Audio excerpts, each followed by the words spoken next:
Hi everybody, this is Dario. Welcome back to my channel Monthly Reads, and welcome back to the second or even third video in my Sagalong series. So Sagalong is a month-long read-along where we are reading Icelandic sagas, and I say we because this is an annual event that is now, I think it is third consecutive year.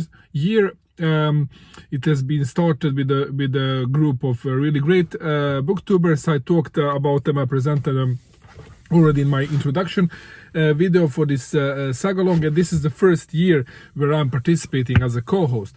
This year we are reading Njal saga. So in my previous video I covered first part that we read. So Njal saga is split into 160 segments or sections or chapters or whatever we want to call them. It sounds more than it is. A segment is like, typically 2 or 3 pages long. So we read the first 40 chapters last week, and I had a video on that, and now we have read second 40 chapters. So now we are come to the middle of this fantastic saga. So this video that I'm filming now is going to be a little bit different, because I'm gonna take you on a tour as well during the video. I'm gonna talk about the saga, what we have read and my impressions of it, and I'm going to present to you Uppsala. That's the place where I live, and the place that has a great significance in Nordic history, and it's linked to Norse mythology, to the world of sagas, to all Viking stuff. So, come along with me. So these burial mounds dating back to 500 AD. We don't really know who is buried here. It is the legend says that it is kings that are coming from this area here. Some people even say that they are Norse gods, Thor, Frey and Odin, that they've been buried down here. It's also actually mentioned in the sagas that so is the case. And over there we can see lots of burial mounds. There are lots of people that are buried here. This settlement has been existing for a very long period of time. We are talking about several hundreds of burial mounds that are around here. Not all of them are excavated. I think it's only 1 or 2 of these burial mounds that are excavated. It is a burial chamber in the bottom there, and they have found remains of a person that is buried, and some burial gifts down there.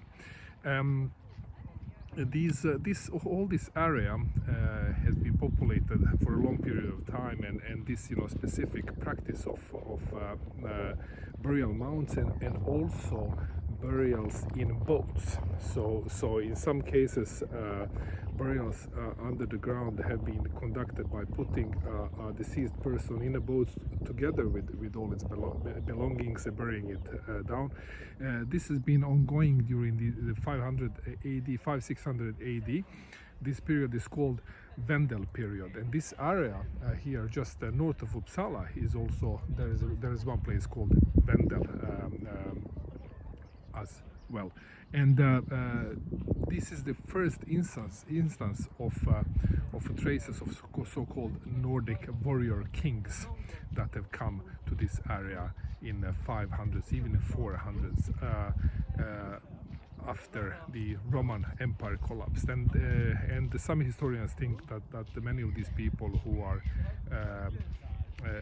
come here and can implement some kind of military lifestyle are actually veterans from Roman wars and serving in Roman legions. So what I'm gonna do, I'm going to now run from here down to Uppsala, and Uppsala is about some 5, 6 or 7 kilometers from here. before I do that, I'm going to show you the church. When I was here a couple of weeks ago, I did do some photo shoots in the church, so I'm going to show it to you. What you're gonna see is you're gonna see the interior of the church, and you're going to see one memorial table or memorial plate, sorry, over under Celsius. Under Celsius, the inventor of the Celsius temperature scale actually is buried under the floor of this church.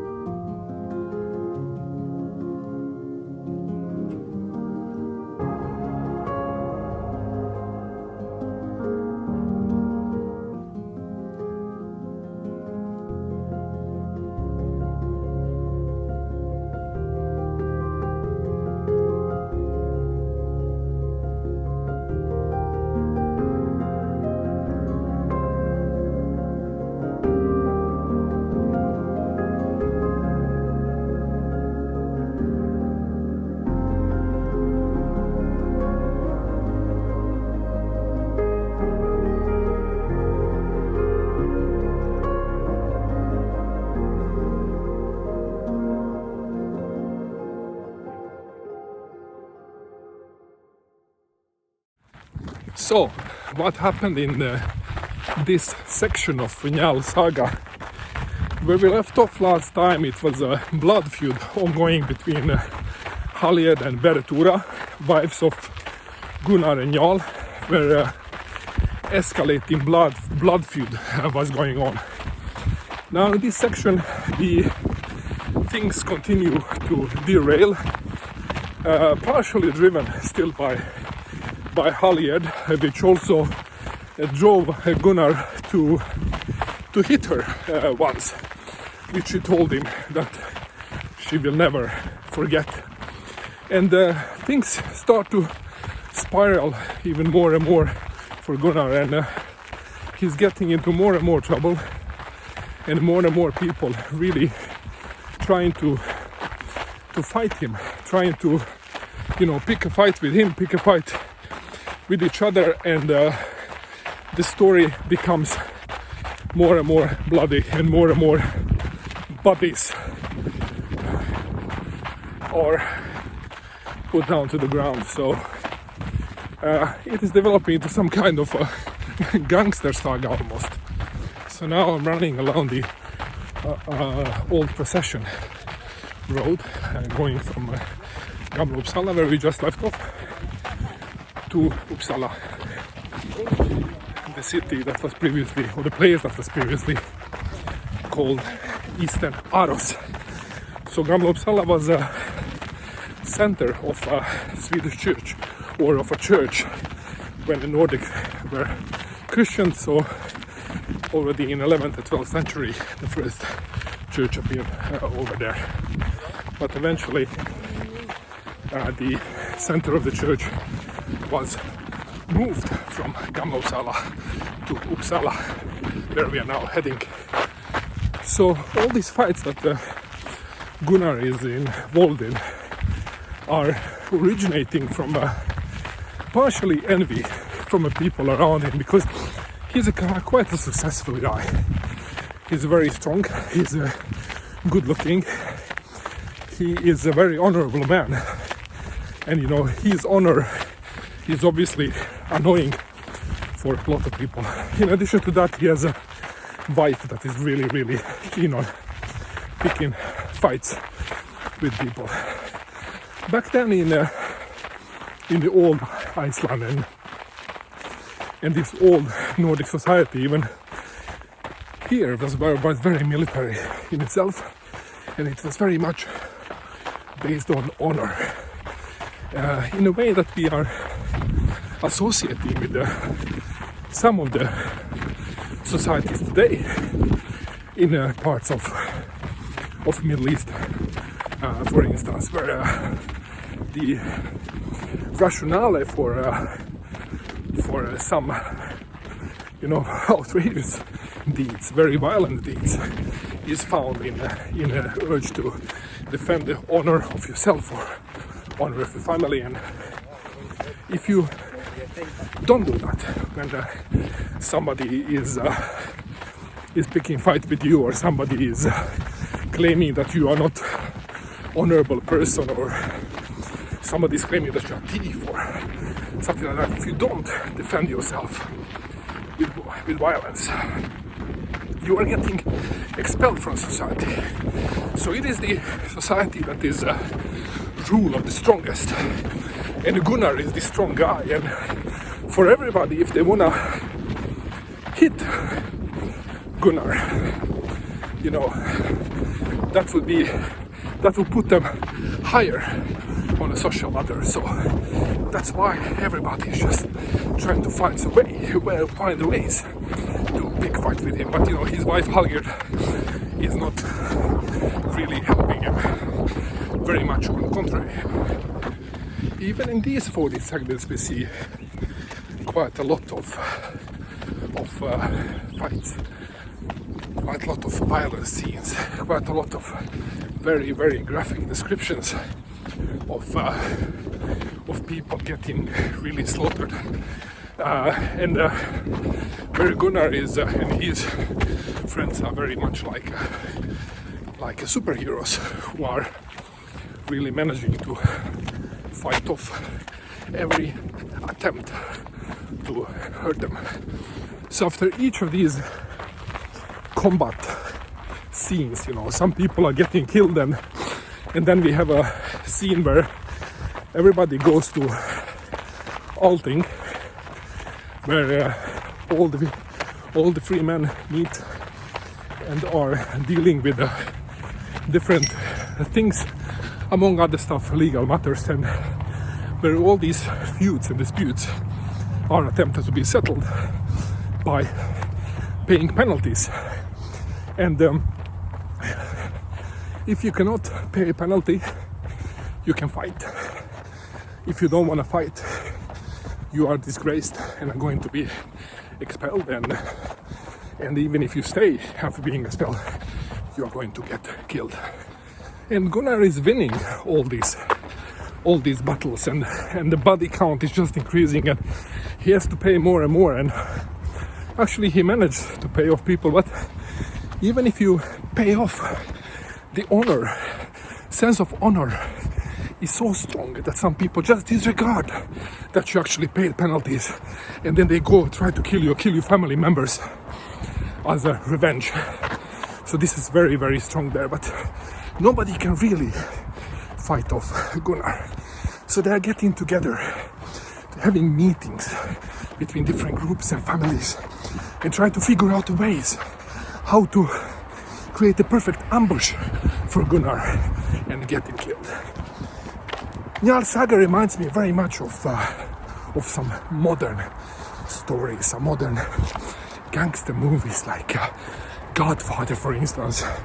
When I read about Alting, I'm thinking about this scene from a Godfather where 5 mafia families are meeting and discuss their dealings with each other, or even, you know, gang movies like Boys in the Hood, for instance, New Jack City, or even more modern shows like The Wire.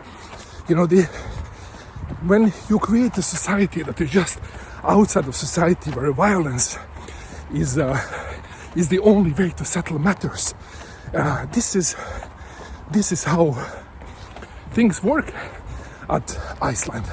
So the rule of the strongest. So even if you have a legal framework there, you know, if somebody want to harm you, and if they are stronger than you can't really do anything about it. And as I mentioned, this society exists even today. I mentioned some places in the Middle East, for instance, or even in the Western society, in these areas where rule of law is very, very weak, and the police and law enforcement authorities are not having full control. This is how things go, and this is, you know, how things go when the survival of the fittest becomes really the most dominant strategy for ruling our society. And And ultimately, if you let these things derail, you end up with having a whole society ruled by mafia, with the mafioso guy on the top ruling the whole country, or even ruling the world. And when we talk about these things, people say that, okay, it is very much thinking in terms of catastrophe, disaster. Is it really reasonable? Is it feasible to think that something like that could happen? But hey, we are talking about human nature here. And these sagas are giving us insight into the waves of thinking and workings of both people and society that we can recognize ourselves very much in. And so why should we think that we are in any way different?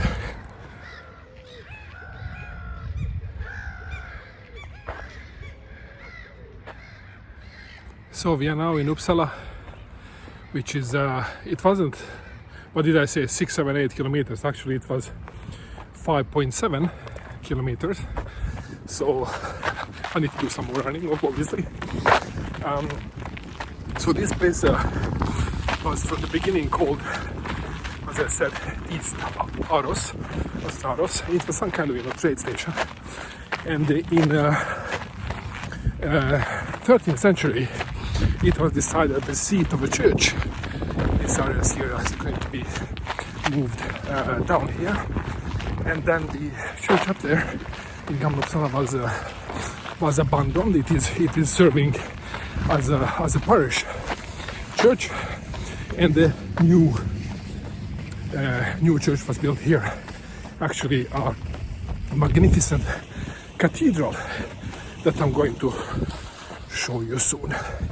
And up in Gamla Uppsala, through centuries, the area was put in the margin. It was depopulated, and now still, of course, people are living there, but it's like a very, very calm suburbia up there, while center of happenings has moved to Uppsala. And Uppsala, hey, come on, even now Uppsala is by international measures pretty small city of some 200,000 inhabitants. So there she is, Uppsala Domkyrka, or Uppsala Cathedral. The building project that lasted for 100 or 120 years or so. It was started in the beginning of 13th century. And of course, those of you who know architecture, we recognize that, okay, these piers there, it is actually Gothic. It is not 13th century. And the truth is, the cathedral burnt down to the ground. And well, not really to the ground, almost to the ground. And it was, the upper portion was rebuilt in this Gothic style. So we're gonna come closer to it. Unfortunately, as you can see, they are doing some refurbishment of the pier, of the tower. So when we come close, it is going to be quite a lot of scaffolding and construction work. But yeah, it is always like that, In Sweden, we are doing construction work always, in every building at all times. It's unbelievable.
there is another church. It's called Holy Trinity Church, and the next to it is the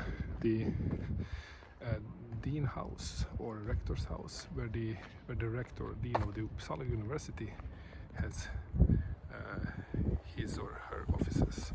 And next to it, it's Museum Gustavianum, which is like a sounds museum, and the cupola over there is on the top of the anatomic theater, where education for medical students have been held, where they've been doing autopsy of the bodies. Except of being a center of huge historic and religious significance, Uppsala has a huge academic significance as well. Here is the seat of Uppsala University, the oldest university in Nordics, found 1477, and it is highly ranked in several different areas. And this is the Universitetshuset, the central university house. So there we have ceremonies when you do doctoral installations, when you even having lectures, concerts. Next to it, the yellow house was previously university administration. It's called Scandal House, because when it was built taller than the university house, so it was a huge scandal here. Now, just a couple of years ago, the university administration moved out from there and into a newly built house. So I guess it's apartments now in there, like all buildings in the center of a city are turned into apartments. Down here, these houses, most of them are housing student associations, and in Uppsala we have 13 student associations, 13 student clubs, where students meet, where they have parties, and every day a week, at least one of the student associations is having a great party that is open for all students. So if you don't have exams and really feeling for a party, there is always somewhere to go. It was really fantastic when I was studying myself here in Uppsala. This was really a great perk of being a student here.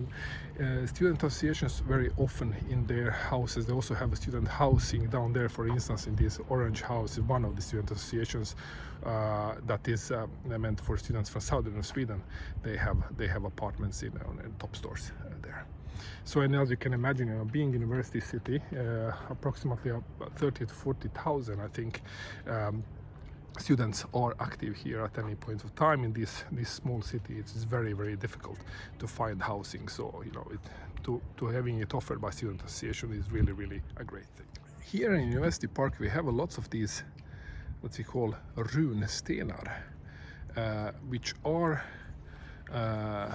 written with in runor, as we call this Old Norse alphabet, if you like. And this is, as you can see, the cross on this one is suggesting that this is made after the area was Christian then, and these were often erased by family members to cherish deceased family members, very often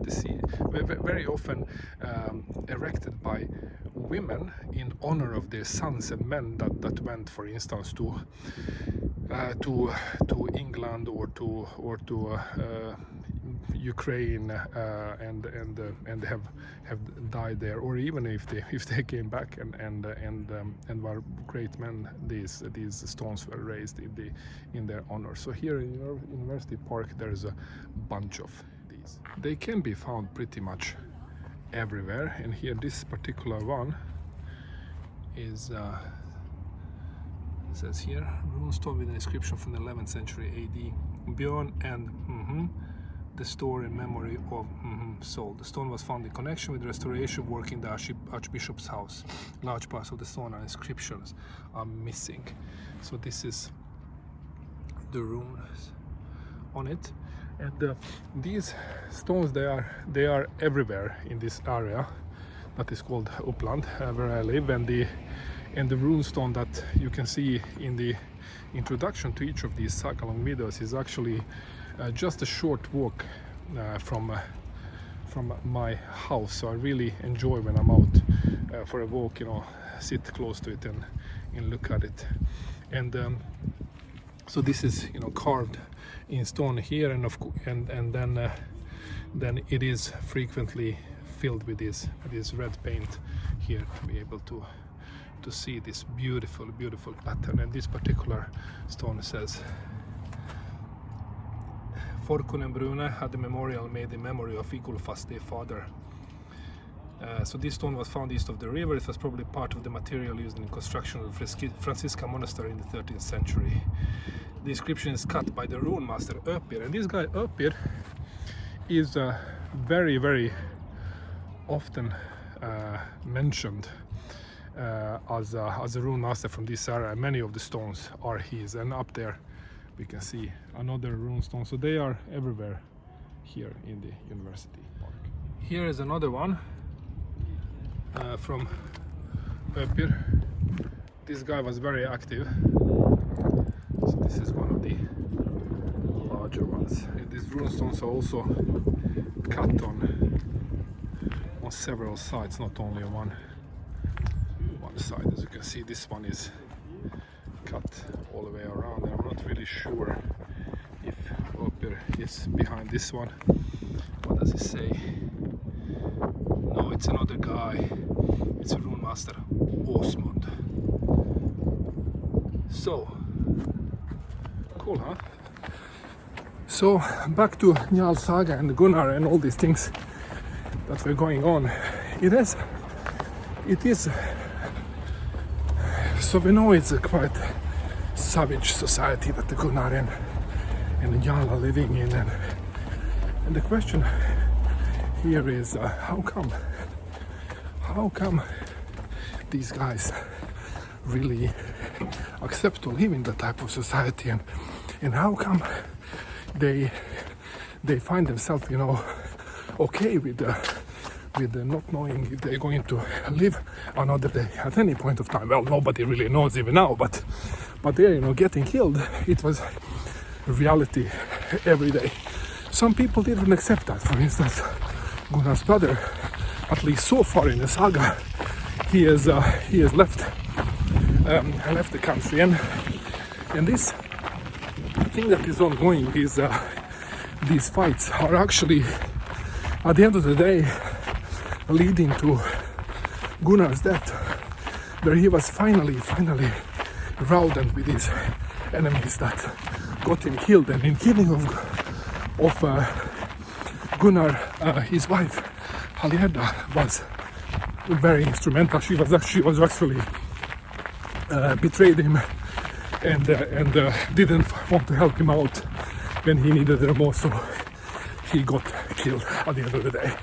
So this, you know, rule of mafia was very clear here. So how did they accept this? And you can think, you know, that it might have to do with a relationship with the death that people had in old Norse society, with, you know, when you're fighting for your honor in a war, for instance, or when you are even in a peacetime, you're defending your honor by fighting, you know, guys like Gunnar. Then if you get killed in that particular situation, so that maybe is not that bad thing, and you're going to end up in Valhalla like all great warriors are ending up side by side with Odin. So the best fate you can have is basically dying in combat. So that's why they are not afraid. They know, you know, they either are going to defend their honor and live for a while, or they're going to die while defending their honor, but then they're going to end up in Valhalla. So this is a kind of, you know, win-win situation, entering lethal combat and killing somebody or getting killed. So that's one explanation to this military society, and how come, you know, people so easily, seemingly easily parted with their lives and the lives of other people. That could be one explanation, but if we go back to the current mafia rules like we see in these movies, from South Central LA, Boys in the Hood and all that kind of stuff, do they also believe that they're gonna end up in Valhalla? I'm not sure. Then the question is, are there any other mechanisms at work here? It could be just that this sense of defending your honor is so strong that it doesn't matter if it leads to death, and this in combination with having really good self-confidence and feeling yourself invincible makes you make all these stupid things. Who know what it is? I think that there is a certain element of this Valhalla thing that is at play here, but I think that there are people who have done much more research that know these things better. And here I'm standing in front of Carolina Rediviva, the university library of Uppsala University, and every year 30th of April something quite exciting is happening here, and hopefully things will happen this year as well. I don't know, maybe due to the COVID pandemic that is going to be cancelled again like last year, but if it's not going to cancel, I'm gonna show you, and if it's cancelled, I'm gonna tell you about it, and maybe show some pictures from early periods. And up there is the Uppsala Royal Castle that was built in 16th century, and it is one of many royal castles that are existing around Sweden. And there is a castle up there, there is a church down there, and then the Fyriså River is floating down there, and the Gamla Uppsala, where I came running from, is now 6 kilometers from here. So this is where I did my time when I was undergrad. So this is where science and engineering and mathematics is, and when I went to school, so this part here, this is where we were a lot of time from the beginning, like 150 years ago when this was built. It was the military housing, and then it turned out into university buildings in end of 80s, I think. And then when I went to school in the beginning of the 90s, the red part over there was built, and it is really huge. Behind that there are like 5 or 6 houses, and then this giant glass thing here that I hate came up, I think it was 2 years ago. So what this is now, this is Europe's largest material science lab, and one of the largest in the world. Here they are doing nanotechnology, nanomaterials, battery research and that kind of stuff. So yeah, I'm a bit nostalgic every time I come here. Nice, huh? I still remember, first day when we started here. We have this tradition in Sweden, I guess you have it in US and other places as well, that when a new freshman are starting, you kind of subject them to humiliating tasks that they need to do around the city. And here we we got together here this first day here, and we got our tasks, and my task was to arrange a world championship in cricket in a roundabout down on the motorway. So you can imagine that we came there, my group, and we were picked up by the police in a matter of minutes. So yeah, this is where it all started. So I spoke earlier about the student associations, and they're almost as old as the university. Not quite, but still. 1477 university was founded. This is the earliest student association. Sina House, 1666, and it was called Jäknen. Jäknen means student. After that, after 1666, many more have developed, and then they were oriented towards providing housing and places to hang out for the students from different parts of Sweden.